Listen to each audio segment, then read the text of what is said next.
Hey there. What's happening? Not a lot, not a lot. How are things going? Um, I'm trying to think here. I'm tired. Mm, Yeah, yeah. like I'm working nights on a Mm, project, and I'm helping my son, get his mm. house Yeah. and his rental property together. So, Yeah. other than that, like even now, just I was like, I'm gonna go home, shower, race to your No. house, get to, and I gotta We'll get, do the podcast and get on the way. That's All right. right, yeah. Well, we'll But get other than this that, going. I'm good. I'm good. Okay, we'll get this going here. So you sent me a couple of podcast videos over the weekend. I watched them. Wanted to sit here and talk with you about them a little bit. They were both covering, I guess, I don't know, an entrepreneur. Would you call her an Oh, entrepreneur? I 100%. Okay. Oh, the Fawn Weaver. Fawn Weaver. Yes, Yes. yes, Yes. yes, yes. Yes. Who I Yes. have come to love, and I have bought the 1884 Yeah. Ernest. I have Yeah. bought my liquor. Yeah, Yeah. I Now am we supporting had it. some, and I never knew we had it. And Nathan was like, "Hey, I bought this," and we have some of that. I was like, "In our cupboard," and he's like, "Yeah." Now I don't Yeah, I drink know it, you're not. Yeah, yeah, but yeah, I yeah, still yeah. was fascinated that he, had Oh yeah, eyes to grab it up, yeah, pick it up. yeah. It's So apparently like award-winning, five yeah, years in a row yeah, tasters right, thing. right, Yeah, but awesome, it's awesome yeah. sauce. Okay, So so I did I tell you why I wanted you to watch it? Did I just say, hey, watch this, or did I I tell think you you? were like, "Watch this." Okay, so let me tell Yeah. you. I'm gonna say, do I want to tell you what my takeaway was first, or okay? Tell me what your takeaway was. Like, Um, what was your takeaway okay, from so it? I watched two videos. The first video I watched, of course, was the story of her, how she came Yep, into yep, making whiskey. yep. Okay. The second video was just, I took away from it.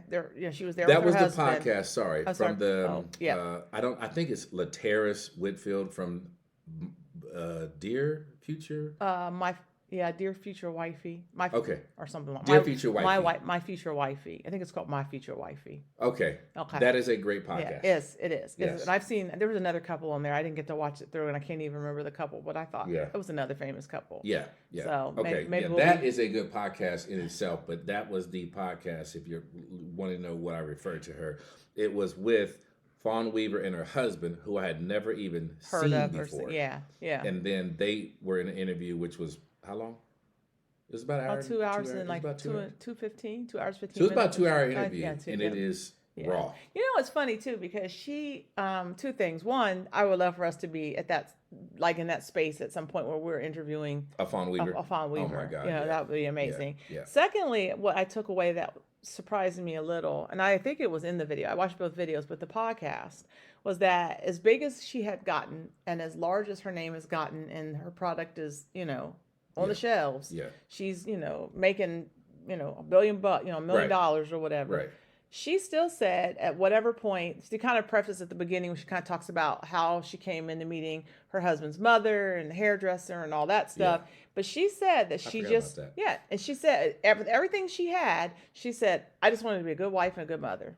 That's what she was looking to do in her life, was be a Wow. good wife and a good mother. Yep. And I just watched with probably for myself such admiration for their love languages. When they finally talked about what their love languages were, I could totally see how they were meeting those love languages because you could just see it in the interview. Yeah. Like he said, my love language is words of affirmation. Her Yep. love language is physical touch. Yeah. I We mean, laugh because we know you have a sentiment towards love language being yeah, gifts. yeah, yeah. I judge people like that's a terrible love language. I Yeah. mean, I think it should like be with other love languages, but that one is alone is. But you know what? I get it. There are some people that's just the way you show me you love me, that you're thinking about me. Yeah. It's just, Yeah. It's crunchy to you. it's crunchy to me. Is your word crunchy? Yeah. Okay, so you're first and foremost, you walked away going, "Wow, she was humble with her Yeah. richness." Mm-hmm. Yes, she was very. I mean, I don't have $1 billion, $1.1 billion. Correct Yeah, that. $1.1 billion. Yeah. And it was also interesting to see that they hadn't pumped the brake on that though. They were like, no, there's people who have $40 billion. Like we still have stuff to get to. Right. Because But when she said she leaned in, she was like, "There ain't no money." no, Like she was like, "That ain't no money." Like I'm here to tell you, no, this business doing $1.1 billion. She was like, "That ain't no money." no. There are people who are doing 40 billion. Yeah, Yeah. yeah, Which I appreciate. yeah, That. Yeah. yeah. So let me tell you. So I sent it to you because I wrote it down and I said, watching this video has made me truly, truly want to find a home church. Did I tell you that? Mm-mm. Okay. So, because I went to church, first church, whatever, for the longest, and then I got divorced, and I still went, and I stopped going, and then life happens, and then you just are full on board, whatever. So that jump started my desire for finding a home church. Mm-hmm. Secondly, it really made me understand truly that for men, we're in this debate right now in our society, especially in our culture, of what's a masculine woman, what's not a masculine woman, what's a masculine man, Yeah. Boss B, all this other stuff, Right, right? right. And so it really has, to me, even the whole Kevin Samuels, why would a man want to get married again? Like all of these debates, right? Right. To me, watching that interview shut down all of those arguments. Like when I hear people say, why would a man get married for a woman to take half? Why would a man even want to remarry, let alone get married? And watching her interview with her husband reinforced my belief that in order for a woman to follow a man, he has to be following Christ. All day long. Like, you about to jump out your chair on that one. Yeah. Because all day long. I will follow you if you following him. Right. Because I can trust you. Because I know that you've prayed about whatever and you're looking for direction and guidance from Christ. And I'm going to know you got your best interest of your family at heart. Yep. You've thought about all of the whatever's it is that's involved, whatever the decision is, and you have waited for God to give you an answer to whatever it is you're praying through. Then I think I said this in our pouring into your partner. If you have somebody that you lock in, believe that they got your back, and I don't know, maybe I didn't say that specifically in that podcast, but if you are with someone that they seek God for everything, all their guidance. Yes. Then you can take me to the moon. Right. Because if you're selfishly doing something for either grandioso, for the bag, for the notoriety, right, then you're not doing it for the right thing. And I think it's hard if you're with someone who, just a side note, not to this, just I know we gotta get back on this podcast, but I think being unequally yoked in that space, like if you are someone who's just about, and I'm not judging someone who's just about the notoriety or just about the bag, but if that's not how you're wired, or if that's not how you process success or security, or you don't want to follow someone who that's where they lean into their self-worth and well-being, then I think it's difficult for you to really even have the closeness that I observed when I watched that podcast, those two that were together. And what they got, they ain't faking it. They like each other. No, right. They really like each other. Absolutely. And you, let me see here. I like the way that when he spoke, she just kind of leaned back and looked into him. She had her hand on his leg the whole 2 hours. Every time she might say something with her two hands, and then her leg went right back to his thigh, like every single time. Really? And so I didn't pay attention to that. To be that developed, because I mean he had his own career. He's some type of film. Like they're both doing great big things. Time. But she had her thing, like vice president, president of Sony. Yeah, like something right, crazy. Something like that. But for her to still have an apparent physical, you could observe and tell that she was, what's the word I'm looking for spiritually, that he was the head of the house and that she was submissive. I felt like I could feel. Now I don't think she let anything and everything go on and she's handling her business, but you could genuinely see that there was a submissiveness there about her towards him in that relationship. You could see it. An adoration. It was beautiful. I watched the whole interview. I have admired her now for about a year. Where I got kind of introduced to her. And I saw her story. I don't know if it was on Forbes or whatever, and I thought, whoa, this lady is killing the game. She's what's up. And that's relationship goals. When I say for real, like for real. Like, and so I'm saying is, even as a man, it really, really made me go, you better find a home church. Not for appearance's sake, but just to get the word, make sure you're connected, which is a whole nother podcast. Right. Because like I could read that book every day and go, but you can practice it and live it. Right. But there's something about the fellowship that I know is a component that needs to be there, in my opinion. And they seem like they were very, very. I don't know. He didn't speak a ton on this, but I could tell. I wish I could remember some of the language she used. But you could just tell that she read her word, and she said if you had a quote or something, you had to tell her the why. Like why? Why do you feel that way? Like you can't just quote scripture. So I appreciated that she knew that book. Like she knew that book. Yeah, even down to the drinking. I was like, she ain't wrong. She knew that book. Yeah. It was, and so I've sent it to 2 other people. They have not commented back to me, but I really do believe it is something to see. Like, I'm divorced, and I was thinking about this on my way over here. Most of our friends in our age group who would have gotten married are probably in their somewhere around 20 years. Yeah. Right? Like you're 23. Yeah.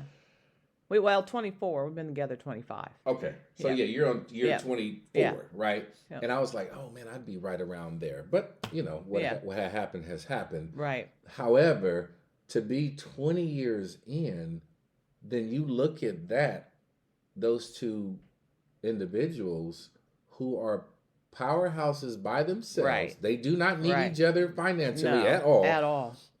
Who decide to come together. I think the other thing that really struck me as admirable is when she was like, this is your negotiation deal. I don't want to do this. Is where they're taking way too long, and that's not my style. Right. And he apparently has a slow style or a slow burn of negotiating. Patience. Yeah. I admire that. She said she struggled with patience. Right. Yeah. Yeah, like yeah. So that was another component that I took away was like, hey, lean in on your partner's strengths. Right. When it's necessary. Right. Like, let's see. I'll use you as an example of someone you don't mind buying cars. No, it's fun. I mean, you like the deal. Like the art of the deal. You like the deal. Yep. Yeah. And so, but there's a lot of guys that would be like, there's no way I'm going to let. Yeah. I'll use that word in air quotes. Yeah. I saw them. That let my wife go do the deal because I'm the man. Yeah. Right. And that is our biases. Yeah. Like there are some biases across the board, and you're like, yeah, but what if she's a good negotiator? Right. What if, right. I have an aunt and uncle. She'll tell you in a minute. He's the money guy. Yeah. Like he stays on it. Like she was like, oh, I'm not as astute as he is. But they both have 850 credit scores, and their money is in the bank. Right. But no one could believe that she was like, yeah, the money goes in the pot. He handles that. Yeah. Right. Right. And as long as it doesn't bother, I think that's the key. I think if you know each other's strengths and weaknesses. And they're both like devout, like, like Christian-led household. Yeah. Hands down. I think that's pretty fail-proof. I would argue that 10 years ago that it wasn't, but I'm starting to come around and say it is That's because it really is the armor that you put on every day. Every day. And making choices for your family, and I think maybe, part of the video was the whole, that in the podcast was talking about the pressures, the host was talking about the pressures guys have. And because you talk about the biases we have, we have these expectations, and maybe on both sides, where maybe someone thinks, I think the original conversation was about the buying the engagement ring and how the rules about so many months of your income, and like guys ultimately. And what she say? Who says that? Who says that? They. Y'all better stop listening to they. They get you in trouble every time. Whatever that is. Somebody said, they say, what do they know? And so, being in that space where maybe you break down all of those stereotypes, all of those biases, all of those, we place this expectation where, the guy feels pressure about this. the wife feels pressure about this, the husband feels pressure about that. Really, just having an understanding that both of you have pressures, because and I'll just dig into stereotypes or generalizations, because they may not be one specific pressures or pressure, or either one of us pressures here, and not every person's pressure. But while guys are like, if I buy this ring, because these example of the Porsche, you buy her a Porsche because all of this shows you how much I love you, how much I'm willing to do for you, how much I love you, and what I can do for you is what I buy you. And women also bleed into that with other women who go, girl, let me see your ring. Yep. Your man sure must love you. Yes. But we are also, when we flip that, and we've talked about this in other podcasts, where there's women in this expectation and biases of how you're supposed to look and how you're supposed to behave and how you're supposed to be able to do a million things at once. And even in modern day, take care of your children and be the perfect mother and spouse, but you need to work 40 hours a week and you need to be great at your job. So we all have these different pressure points, and I think we just need to escape the stereotypes or the generalizations, that we can go house by house hold to say what works here, what works for us, what is our dynamic. Right. You're the money person, you're not the money person. We talked about the Four Seasons. There's an episode where somehow one of the characters ended up paying more for something because she was like, you're not gonna be able to talk this down. Like, she wanted them to negotiate something. He came back and negotiated nothing. And so being open enough to say, hey, you know what, my wife doesn't have a problem walking away from a deal if she doesn't think it's a good deal. Right. And I trust her with that. But you got to know your person. And what was beautiful about those two is they knew each other in that way. Like, you're good at this, I'm not good at this. And with all of this trust in the world, still being able to turn over whatever the business deals were to your partner and saying, I trust you with this. Yeah. Oh, it's another humbling point, and I just remember this. Remember, he said, I work for her. Mm-hmm. Like, it was like, I got no problem saying, no, I work for her. I work for her. So I don't know what his title was, COO or C. I don't remember. But whatever it was just like, no. Let's not get this understood. Right. She's the boss. Right. She's the boss. Yeah.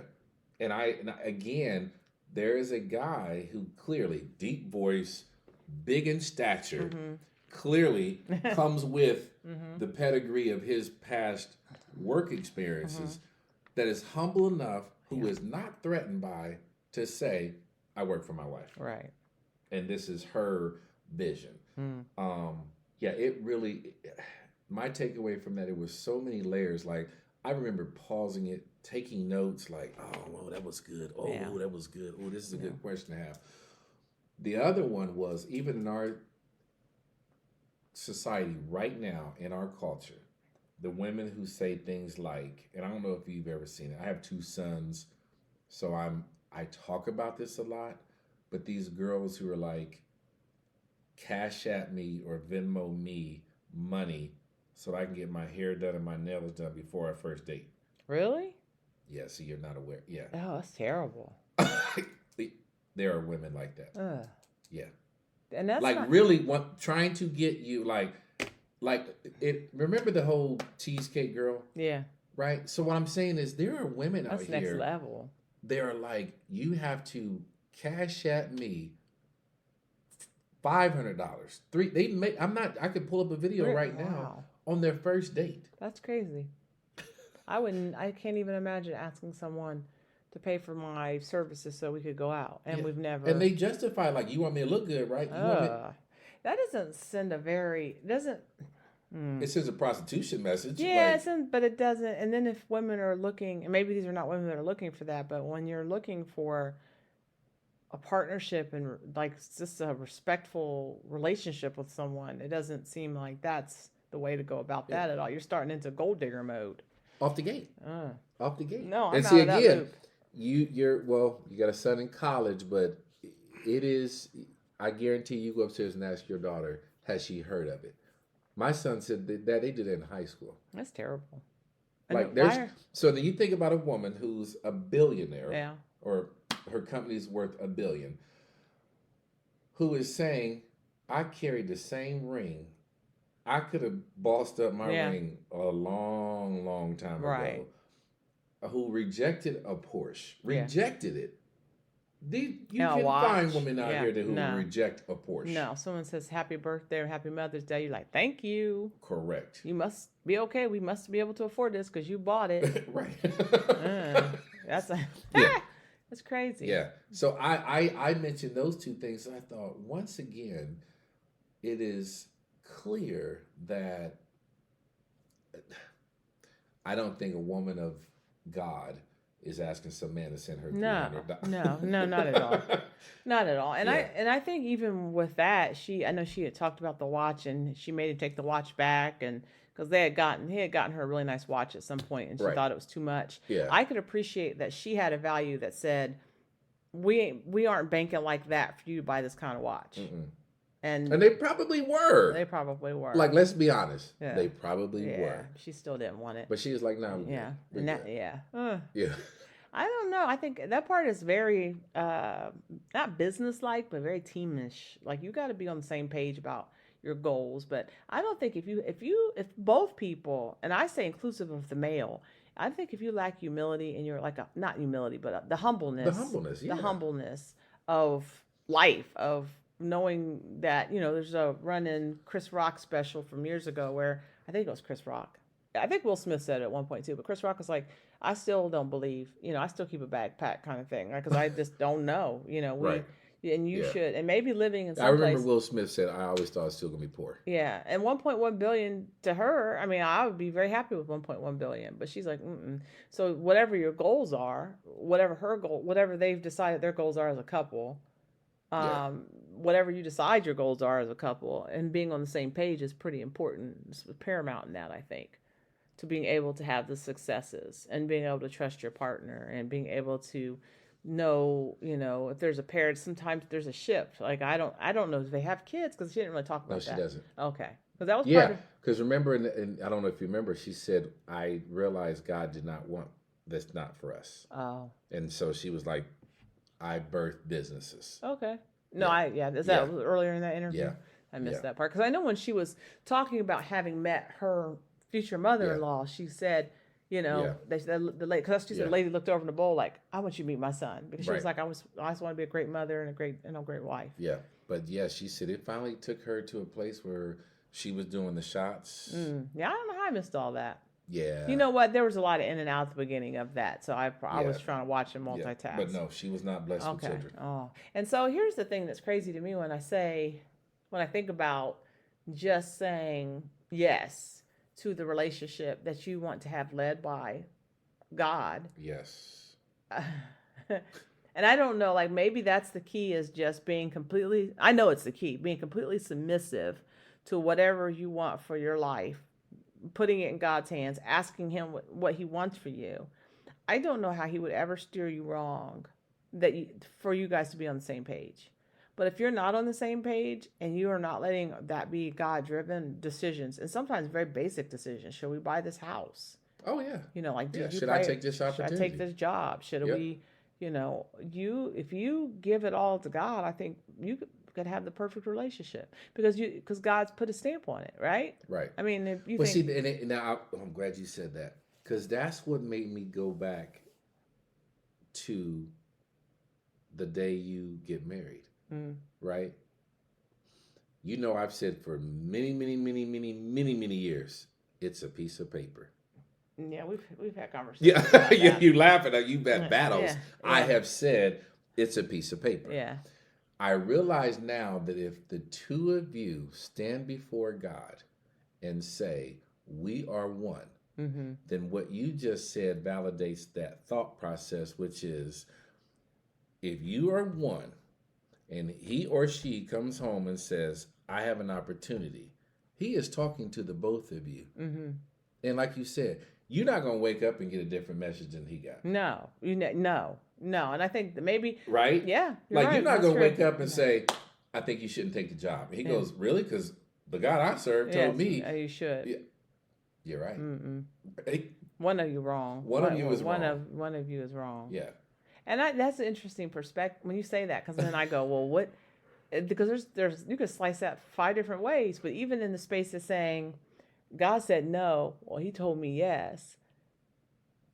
It's sticky, because I'm always saying, well, you should listen to the no, but then you got to know your whys. You should be having a conversation about what you think you heard and talk those things through. But I think when people really, but then does that come back to the wife saying, you know what, if you're the head, if he told you yes, and I trust you have a relationship with him. Oh, that then yeah. And but then I think I said this past weekend. I'm not sure if it was related to this or if I was talking in generalizations to the podcast. But I was like, people. This is my opinion. When things are of God, I'm not saying that things that are of God are not hard, but things that are of God should not be hard. So when that right job comes along,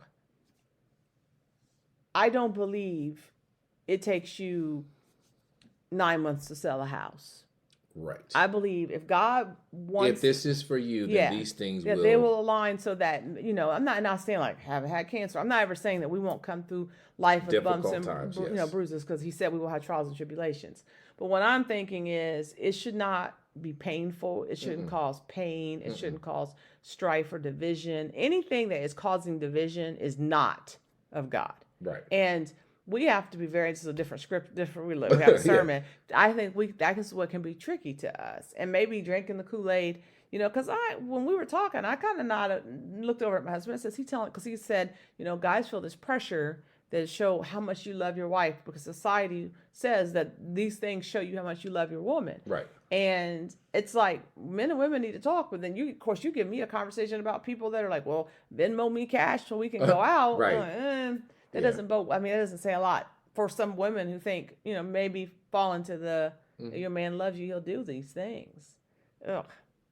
But I love that she was not that way. I love that he was not that way. They genuinely seemed to love each other. They genuinely seemed to support each other. She looked like she adored him. Absolutely, just adored her man. Yeah. I mean, every time. I mean, her position could not have been comfortable for 2 hours to look back like she did, because she was like, oh, my shirt. She had this big old collar on and everything. Yeah. And she just looked like, I love my boo. And I always say, if you got a boo, that's it. Like somebody, that's your ride or die. Right. That's somebody who's never going to steer you wrong, and you're never going to steer them wrong. And you got to be able to trust that. How you get to this space. And I know some of it, like she hit on points that I know a lot of people don't agree with necessarily, because I know she said that they met and then they dated and then they talked. I feel like they said they talked on the phone for a while before they met each other in person. But then she said they dated and then they got married, because she said they weren't, having sex. So she was like, we had to do this fast and in a hurry. And I was tickled by that. But I think those are the things that you don't see a lot anymore. Not I mean, and granted, I'm not sure. I feel like she said she was 49. So I'm thinking they were probably in that 26. I feel like she even said 26 is when she met him. So being in that space where you, I don't know, you just, you got to really be on the same page with how you are wanting to be led in your house, in your marriage, that God is first. And I think seeking that and seeking all parts of that, praying about your partner, praying about who your partner should be. I don't know that most people think to even do those things, right? Check boxes and look for compatibility. Yeah. But spirituality is a compatibility. Oh, absolutely. So absolutely. And like I said, even as someone who may one day be on a second marriage, I would say that my awareness to it now is different. Yeah. My enlightenment is different. And for me, it actually becomes a requirement. Yeah. So what would be a requirement? You're saying making sure that our home is led by Christ. I think that's how the relationship survives. You gave me, we don't know this couple, but you talked about your aunt and uncle, and that's a relationship goal, right? Yeah, right. That's what it is. Yeah. I think there's. And they don't have $1 billion. No, but they have a solid relationship. Yeah. That is admirable. And I read one, and it said, you should have a marriage that your children look up to. That one, I want that. Right. And if you're, that's it. Yeah. I want that. Yeah, I want what my parents have. Yeah. Whatever that is. I want that. I want some of that. And I think that my aunt and uncle that I'm speaking to, they had that. Yeah. They had that hands down. Yeah. And even a lot of cousins and stuff, we reference those two Yeah. often. Yeah. Like, man, that's Yeah. that's what you want right there. I was going to ask you, like, do you think of any others like that? But this gave us a window in. I've not seen a 2 hour conversation with like even Barack Obama and Michelle Obama, but I still look at them and I feel like relationship goals. Like when I see them, I still feel like there's a genuineness about them, and she's been honest. Like she's been honest to say, "Oh, I didn't even like you for 10 years." Right. The White House decision was not one she was excited about. Right. Like so sometimes and I was glad that she was the first lady that admitted that said, he came to me and was like, "I feel led to do this." And I was like, why would we do this? But then she said, if my husband's feeling led to do something this big and feels it's the right thing, who am I to keep him from being able to do something so big? And so I think that's how we should operate in love. But I also think your partner has to protect you in that decision. Yes. And I think that part is the part where you say, I'm going with this with you, but you know my concerns. Right. Like, my feelings. Right. I saw a new interview with her on another podcast, and she really got into it as far as she demanded that her kids have the same protective services. She's like, I didn't want to keep having different men. Yeah. Like, no. Yeah. Stay with my daughter. Yeah. Like, this is your assignment. Yeah. Right. Don't keep shuffling the deck. No. It's too many different men. Right. I don't know these people. Yeah. So I've never seen that. I didn't know that. Yeah, so I'll send you that. Yeah. Yeah. It's a good one. And he was the president of the United States and he traveled and things, but that though one of the staples for them in that house was that wherever his office was, downstairs or upstairs to the living, he was there at 6:00 to eat dinner. Like he participated in dinner. Can you imagine being the president of the United States and you still commit yourself to be able to sit down with your children at the dinner table, whether you joke about how boring dad's job is or talk about each other's days and you're giggling about how nerdy he is, but then you're in the space that you create, that you say, this is important enough to me, this is the unit, and I'm not breaking our tradition even for this job. Yeah. There was, I saw an interview with Beverly Johnson. Beverly? Yeah. From Johnson & Johnson. She said, my handlers knew my kids she was like, I would give them my kids' schedule. Yeah. Like, they have a play. Yeah. They have a this. Yeah. Like, this is, make sure, don't you schedule me. Like, this is my, this is a staple here. Yeah. Don't schedule work around that. Yeah. And I've always admired that, and I see it. I understand the grind, but I do believe when you try, like, and the word is try, to make that a part of your priority. Yeah, you're gonna have some missteps along the way, but if the foundation is there. Yeah. But I gotta say something that you said earlier, and I told this to my son. I remember when we were buying a house. Rochelle and I were looking for our first house. I swear to you, every house that we looked at, something fell through. And I was getting frustrated. I was paying for inspections. We were spending money. And I remember complaining to my mom, and my mom said, well, did you pray on it? And I was like, Mom, listen, I'm just trying to get a house. Yeah. And what we were looking for was a duplex, because we're going to live in one half and rent out the other. That was it. That's what I knew business-wise. Right. And then I was just like, oh, my God, like, ugh. And so I kind of was just like, okay, God, you know what we need. I was driving down the street. There was a house, and the door was open, and I saw someone in there working. And that was my house on Kelton. Okay. I went inside, and as I walked up the stairs, there was a for sale sign on the porch, because they had a screened-in porch. Yeah. Oh, yeah. And there was a guy in there working. He goes, yeah, we're getting ready to put the sign in the yard right now. And I walked the house. It was not a duplex. It was a beautiful 3-bedroom, 1-bath home. Yeah. I called the real estate agent. He drove over there within 30 minutes, met me, and said, I think you should put an offer in. I put in an offer. No, the homeowners were there. So we actually stood there and had a conversation. Yeah. He was like, I would take that. He left, drew the paperwork up. They stuck the for sale sign in the yard anyway. And then immediately it was pending. Me went through the closing, and I'm seamless. telling you, within 20 days. Yeah.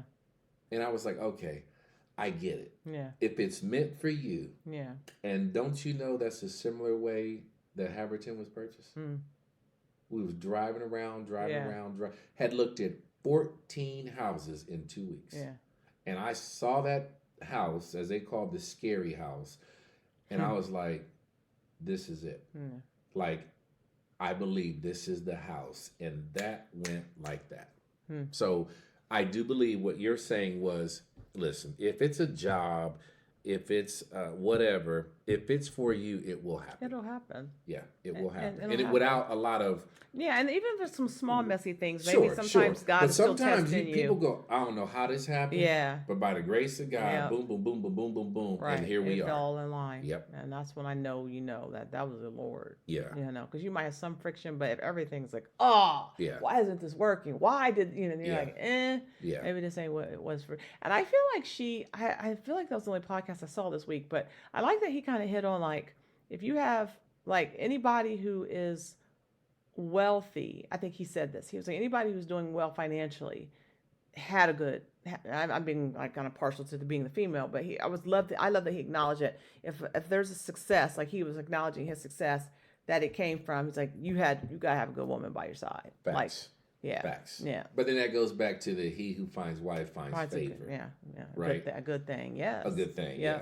And so it is, and it was. Yeah. So, yeah. Kudos to Fawn Weaver. She is my. Yeah. I love her. I have so much respect for what she's doing. I can't imagine it. And like, I say people, my biases are, I just respect. Like when I saw it, I ran out and bought it. And it wasn't in Ohio at the time. Yeah. Like it wasn't. I could not find it here, and we were in Kentucky, and I was asking for it, and the guy was like, "No, you got to go here." And I ended up driving like 3 different places before I found it, and then I just kind of bought a bunch of it, and then now Giant Eagle carries it here, so which is fine. Yeah. And you got some in your house and didn't even know it. No, didn't even know it. And then but I even love how she tied into, like, how did she word it when she said her whiskey was not about getting drunk? No. Like, that was amazing. Yeah. Like that was. She's like, we don't. Yeah. This is enjoying the drink. Just enjoy it. Enjoying the drink. Just enjoying it. Yep. Yep. So who knew Fawn Weaver would get me to find a home church? No, listen. However her messages come across, or how anyone's message comes across, creates something to think about. That's the beauty of a podcast, is you give your listeners something to go, oh, that's all. Whatever little nugget they take away. That's all. That's for sure. Yep. And remember, even this podcast, and you and I talked about this for almost 2 years. 2 years. Yeah, a long time. And I finally was like, I got it. Like, I don't know who was dragging their feet, you or me or whatever, doesn't matter. I don't know. But I just remember the name. And I just remember thinking our purpose. It was not to glorify your name, my name, nothing. It was like, I think what we talk about on the phone almost daily are conversations that we would say, oh, that's a good podcast. This will make a great podcast. Yeah, because we would talk daily. Yeah. And it was just like, now is the time. Like, I just felt like that. Yeah. Like, it wasn't about us. Right. I just said, I hope people listen to our podcast and just take away and go, oh, that's a good topic. Or can at least play it to their spouse. Yeah. Like whatever. Or like me, yeah. I'm 50, not married, divorced. You're 50, 20 years of marriage, the whole 9 yards. So, that was our hope and goal. So we want to continue to do that. I hope we're doing something here, but it's been fun. So, all right, till the next time, you guys. Till the next time.